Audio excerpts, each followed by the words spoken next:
Okay,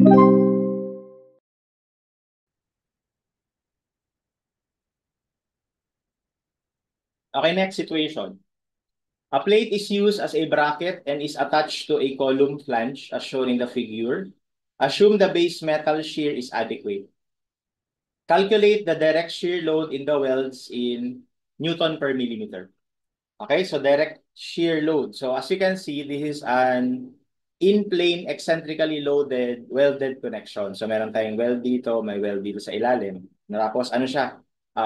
Eccentric. Okay? So the first thing we have to do, so since ito masasagot kagad natin yan eh.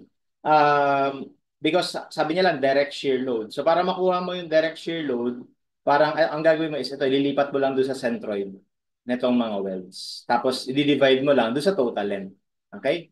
So, direct shear. Okay, tawagin ko na RV. That is always equal to the applied force over the total length of the weld. Okay? So, sagutin na natin yon yung una na yon. So, RV is equal to P sa 67. Gawin natin Newton kasi ang gusto niya Newton per millimeter. Over. Ang total length natin ay sa ilalim meron tayong 125. Sa ibabaw, 125 din to. No? So, times 2 na lang. Plus 75.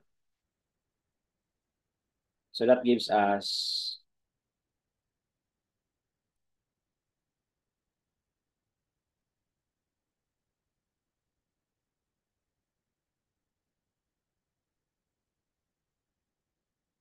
So that gives us 206.15.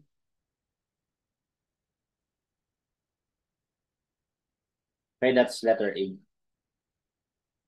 Alright, so tapos ang idea niyan, ganito yan. Bali, ano siya, naging ano siya, naging force per unit length nung weld. So bali, kung reaction ang titignan, so parang ito yan.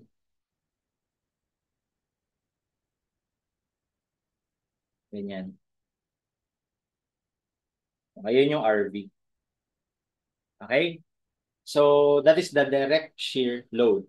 Next, kailangan ko naman hupunin yung maximum resultant. So, resultant kasi hindi lang naman direct shear nag-a-apply sa kanya. As we all know, with respect to its centroid, merong torsion na magaganap. Okay, dahil doon sa eccentricity na to.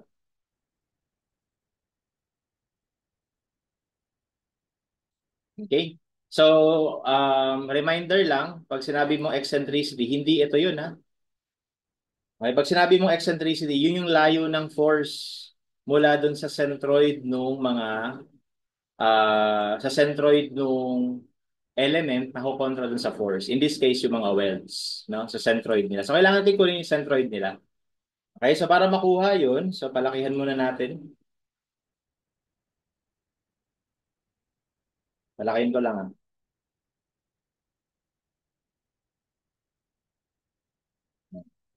So, that's it yung centroid. So, ito ay 75. Ito ay 125. Ito ay 125. So, parang ang imagination natin siya, mga line lang yan. So, kung babalikan mo yung statics, di ba meron tayong centroid na mga area, meron din tayong centroid ng mga lines. So, to calculate the centroid of the line, we will just apply Varignon's theorem. So, gamitin ko na lang to as reference. Itong dulo na to. Tawagin natin na x bar. So, para makuha x bar, we have total length. That is 75 plus 125 plus 125 times x bar is equal to 75 times 0 kasi assumption ko itong kaliwa yung reference ko plus 125 times yung centroid ng 125 nasa gitna, no? So 125 over 2. Okay? Tapos times 2 kasi dalawa sila. Okay? And that, from there, you can solve for x bar.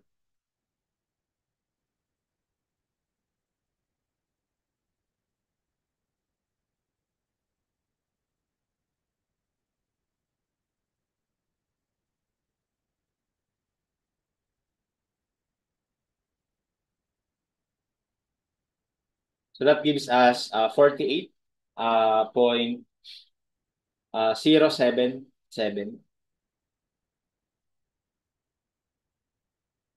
Okay, that's your X bar. So from there, makukompute mo na eccentricity. No? Pero kailangan din natin yung Y bar. So again, gawin ko reference to ibabaw. Ito naman yung Y bar.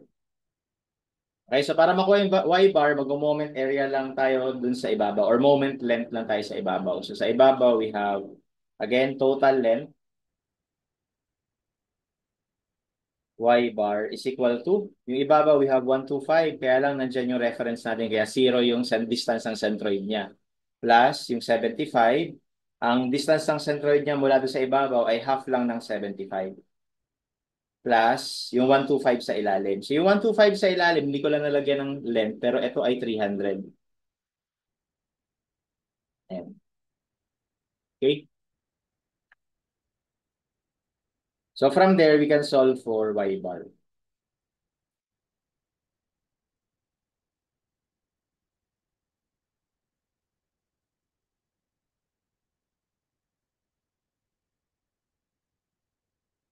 So that gives us 124.038.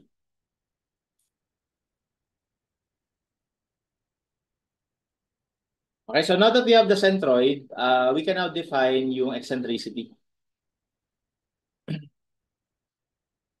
So ang eccentricity natin, mula sa center papunta dito.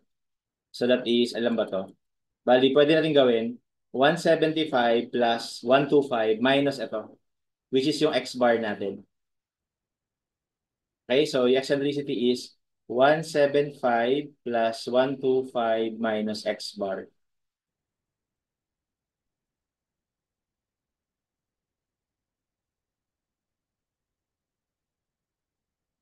That's 251.923.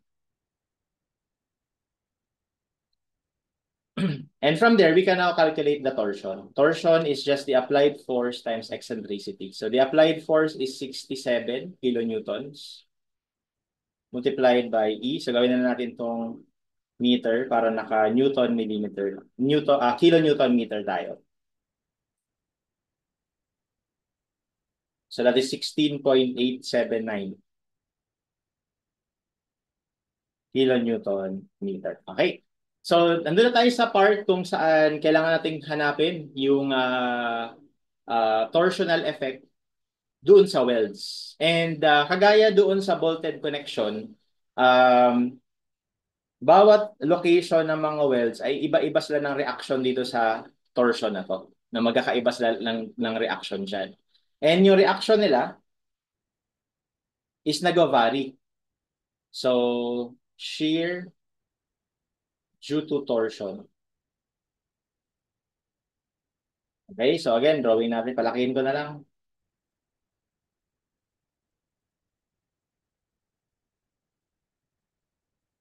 Okay, so yung torsion dito mag-a-act. Okay, so ang idea, ganito. Kagaya sa bolts, yung part ng weld na most critical is yung farthest from the centroid. No? And in this case, ang titignan na natin is yung point doon sa weld na pinakamalayo. So ang pinakamalayo dyan, dalawa. Pwedeng ito or pwedeng ito. Okay, whichever is farther. Kaya lang hindi lang yung farthest sa centroid yung tinitignan natin. Tinitignan din natin yung nearest sa line of action ng force. So di ba ang force somewhere here? Okay, nearest. So dalawa yan. So pwedeng ito, pwedeng ito. So parehas lang naman sila. So sino na lang yung mas malayo? Okay, yun na lang yung mag-govern. So in this case, I believe ito yung mas malayo. Kasi ano to eh. Ano to? 120 to eh. 124.038. So, ibig sabihin, ito, mas malayo. Kasi 300 yung total niyan eh. So, 300 minus 124.038, that gives us 175.962. Ayan. So, mas malayo nga. So, ito ngayon yung pinaka-critical. Okay? So, ayan yung pinaka-critical. So, ngayon, anong reaction niyan dun sa torsion? So, ganito kasi yan. Ang idea ay, yung magiging reaction o magiging direction ng force ay perpendicular doon sa radius niya, no? So dahil reaction ang pinag-uusapan, kung reaction, edi kung ang ikot natin ay pag ganito, so magre-react siya ng pag ganito. Tama? So, yun yung ini-expect natin na reaction niya. Ganyan. Okay? Pero, mas madali kasi kapag kinomponent na natin kaagad. So, yung components na to would be ito, tsaka ito. Ito tawagin ko na RTY. Ito naman ay tawagin ko na RTX. Now, how do we compute them? So, again, kagaya lang po ito dun sa bolted connection. So, para makuha natin yung reaction niya sa torsion at about the x-axis or along the x-axis, so gagamitin pa rin natin yung formula natin na T rho over J, si torsion, no? So, yun nga lang, i-modify natin. Ito ay T. Tapos kapag X component yung hinahanap mo, ito ay Y over J. Okay? Tapos yung RT, Y naman, baliktad. Torsion times X over J. Okay? But what is J? J is the polar moment of inertia.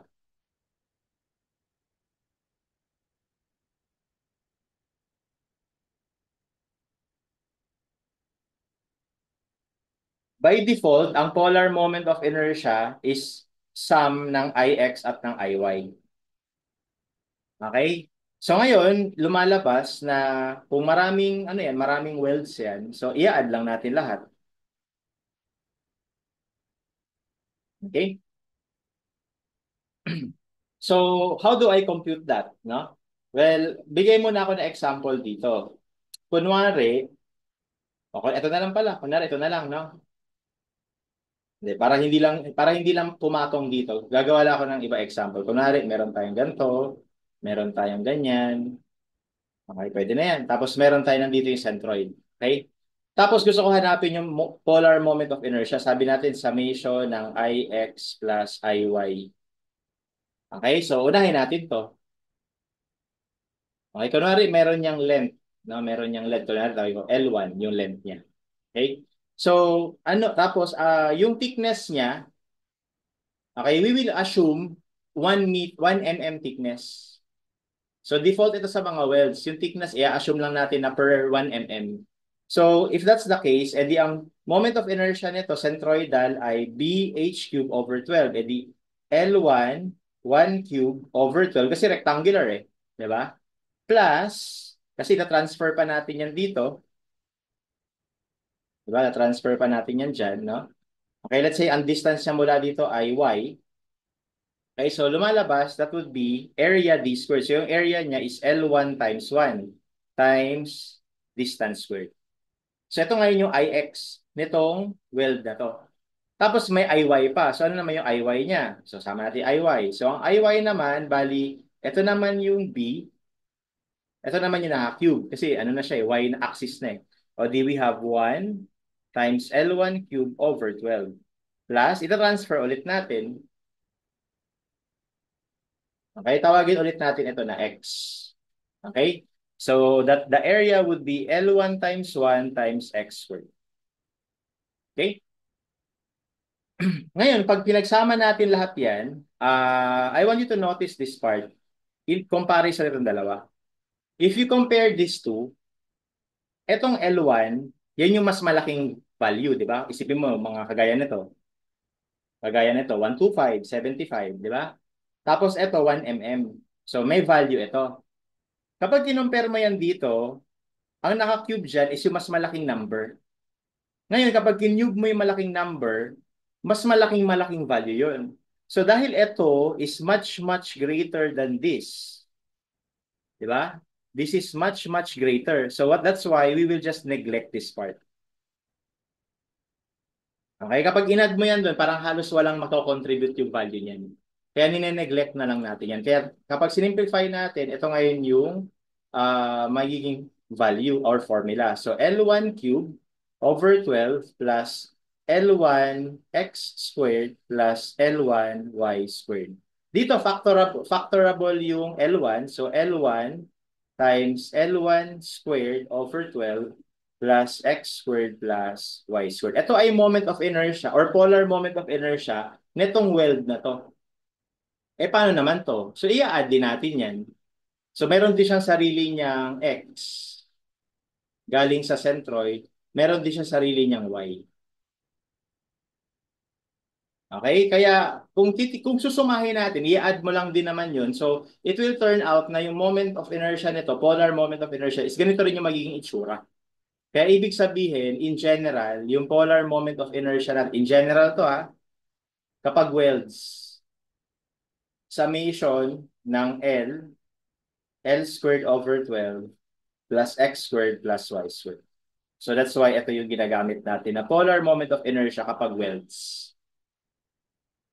Okay? So dun galing yun, no? Sa basic na concept ng polar moment of inertia. So of course, it's going to be advantageous kung kabisado na natin yan. Okay? Kasi medyo hahaba pa yung istorya kung dito ka magmumula, no? So yan yung polar moment of inertia. Tapos tatandaan natin, L is the length of each weld. Tapos yung X and Y, no, are centroid of the welds measured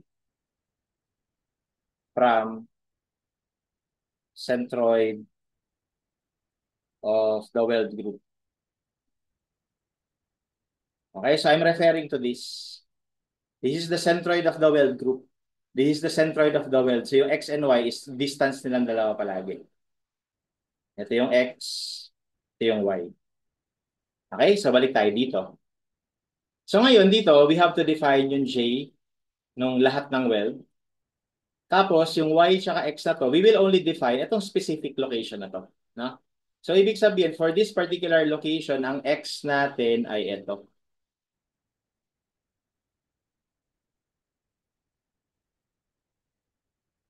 Yan yung X. Tapos yung Y natin, ito.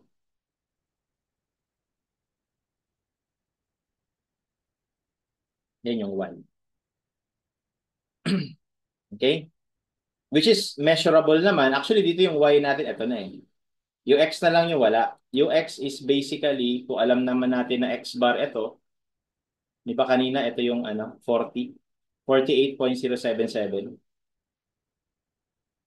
So, ibig sabihin, ito ay 125 minus yan,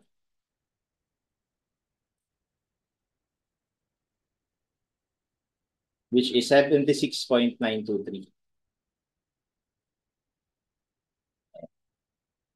Okay? So, we are now ready to calculate our RTX and RTY. So, ito na lang. RTX. Ang torsion natin is 16.879.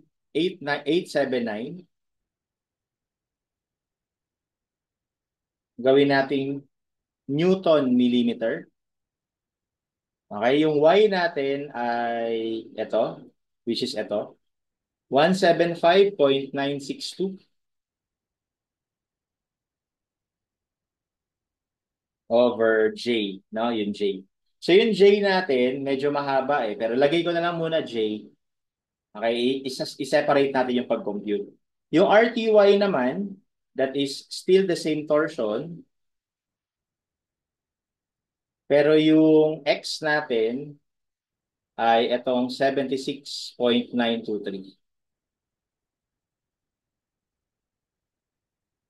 over J. Okay, so dito na natin sa taas computing yung J para nakikita natin yung figure.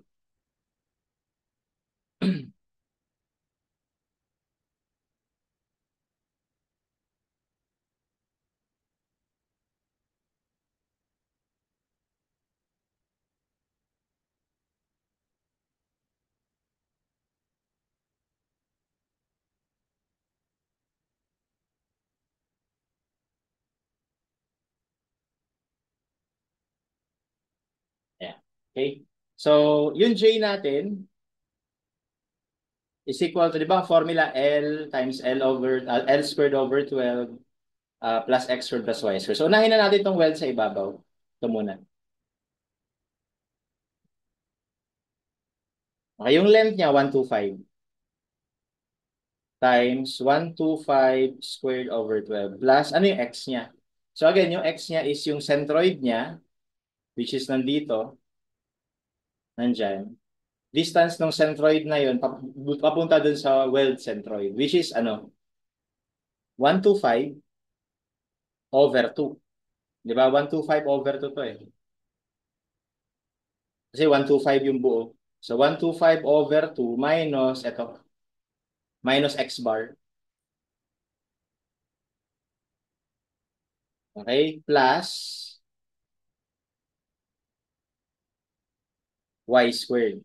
So ano naman yung y niya? So yung y naman natin is, again, yung distance nito papunta dito, which is ito. Ito rin yun. So 124.038 squared. Ayan. So yun yung para sa unang weld. Para naman sa weld na nakatayo, ito naman. Ang centroid niya nandito. Okay, so ang length niya 75. So 75 times 75 squared over 12 plus ang x niya is x bar na mismo. Tapos ang y niya, ito, which is 124 point, ano to? Which is y bar, di ba y bar to? Minus ito, which is kalahati ng 75. So, y bar minus 75 over 2 squared. Ayan. And then lastly, yung weld sa ilalim. Okay, so we have, ang length niya ulit, 125. Tapos, 125 squared over 12 plus, yung x naman ito naman yung centroid niya. So, actually, pantay lang dito. So, same lang sila dito. So, 125 over 2 minus x bar squared plus, yung y naman, ito, which is ito. Ayan. So, yun yung magiging j natin. Okay? And then from there, makakompute na natin tong RTX and RTY.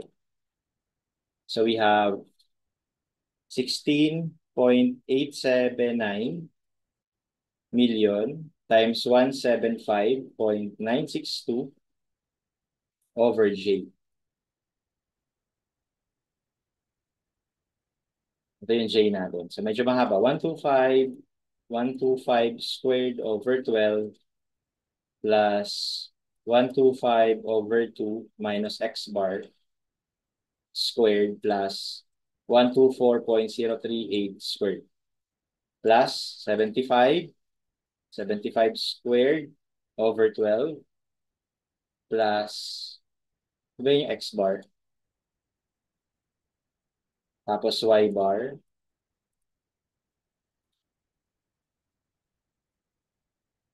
para lang umikli, no? Plus 125 squared over 12 plus 125 over 2 minus x bar squared plus 175.962 squared.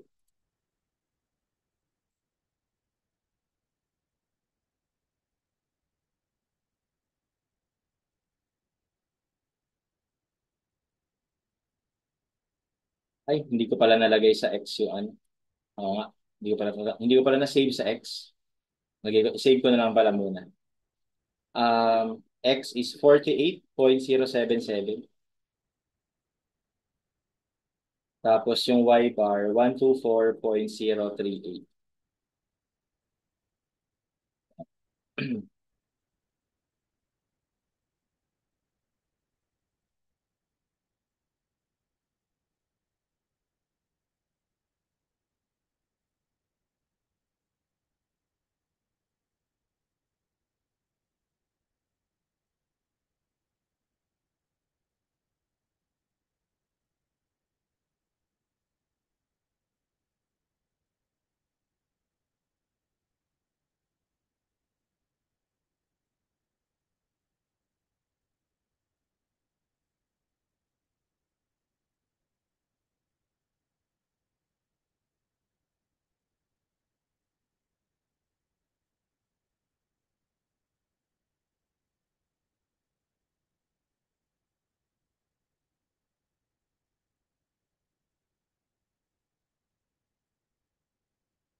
Okay, so that gives us 427.89.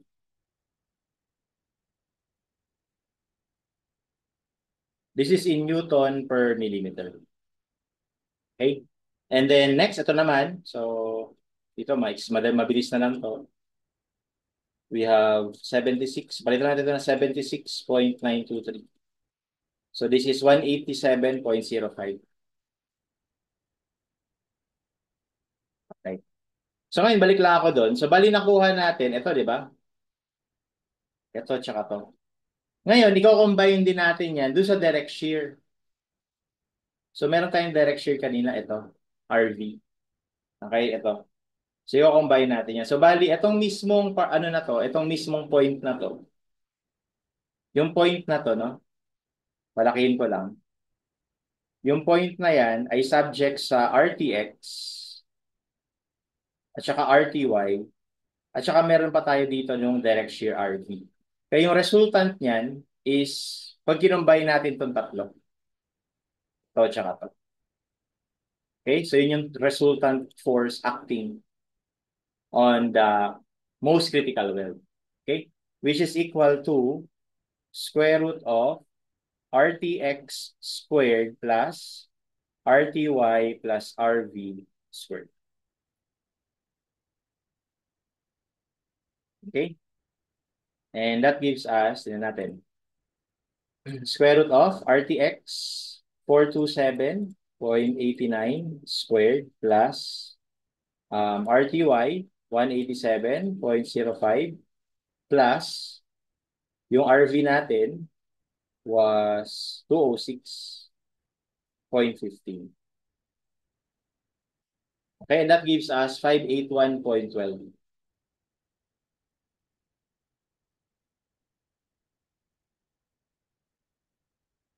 And that is the resultant force acting on the most critical load. So similar siya ng analysis sa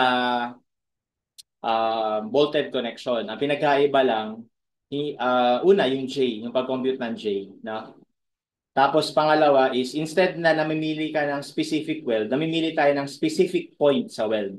So ano yung point na pinipili? Yung pinakamalayo dun sa centroid ng mga weld at saka pinakamalapit sa line of action ng force. Yun yung pinaka-critical. Kagaya lang din sa bolted connection. Okay, so for number 2, our answer would be letter B. Okay, and then lastly, calculate the required size of the fillet weld if electrode E70XX is used with Fu is equal to 482 megapascal. So dito na lang sa taas. Okay? So ngayon, nakuha na natin na yung weld na maximum, ito. Ito, yan. Yan dyan. So bali, yun na lang i-focus natin. Ano, yun yung i-design natin kasi yung pinaka-critical na part ng weld. So, based on the most critical weld, okay, yung R natin ay equal sa 581.05 Newton per millimeter. Ngayon, ano yung R, ano yung design capacity? So 'di ba ang design capacity, okay, phi Rm is equal to phi um 0.707 FV ng weld, okay, times thickness ng weld. Okay, tapos dapat meron pa dito ng times L. Kaya lang naka per mm na kasi to. Kaya assuming na lang natin yung L na yan is 1 mm, no? So equate lang natin yan. So bali 581.05 is equal to yung phi ng weld sa shear 0.75 sa LRFD, no? So 0.707 FVW binigay naman. Actually, hindi pala. Ang FVW natin by default, kung hindi sinabi, is 0.6 of FY. Sorry, 0.6 of FU. Okay, so this is 0.6 of FU na 482. Okay, tapos thickness, tapos yung length, 1 mm lang. Kasi naka per mm na tayo. Okay, so therefore from here we can solve for the required thickness.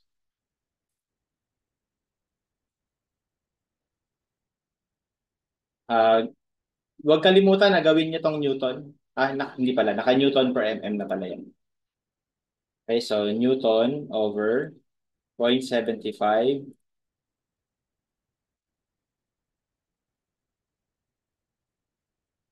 Ay, sorry.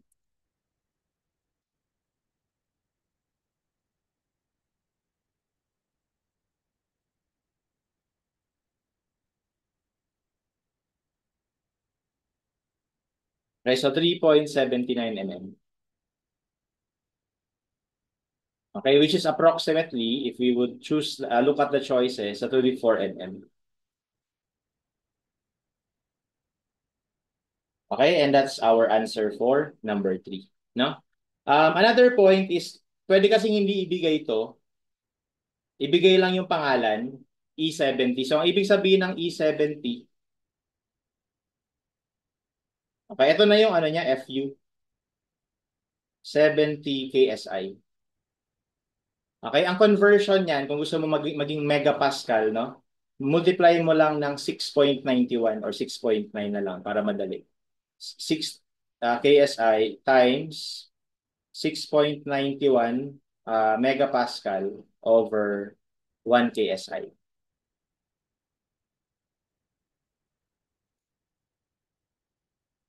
Approximately, ayan, 483.7. Kaya yun yung given niya. No? 482. No? Pero just in case, hindi binigay yung exact value ng FU, ito yung conversion natin para maging megapascal. Okay? And that's how we solve this problem.